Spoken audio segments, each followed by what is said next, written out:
Bonjour à tous, voici le condensé du mardi 23 juin 2020.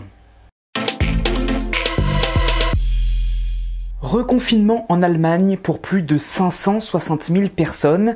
C'est deux nouveaux clusters qui ont été découverts. L'un dans le canton de Gütersloh, suite à 1500 cas découverts la semaine dernière dans un abattoir. Et dans l'ouest du pays, à Warendorf, un second foyer a été repéré. Après le Portugal avec Lisbonne, et puis il y a aussi les discours en Chine, une seconde vague est dans toutes les têtes. Toutefois, les autorités rappellent que ce sont des clusters, des zones précises et contrôlées.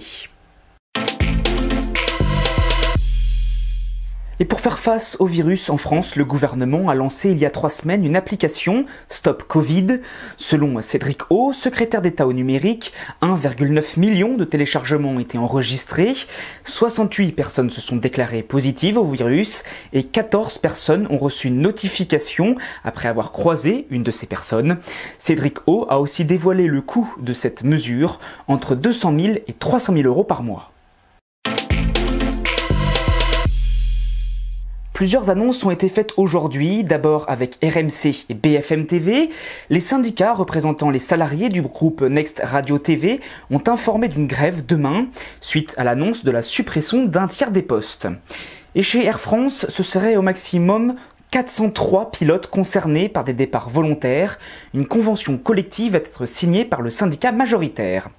Et enfin, une bonne nouvelle pour le monde de l'audiovisuel avec le CNC qui annonce le doublement du soutien aux reprises pour les tournages, ce qui représente un montant de 100 millions d'euros au total.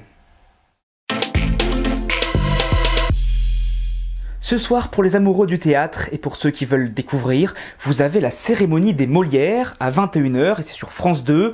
Pas de direct, l'émission a été préenregistrée et sans public.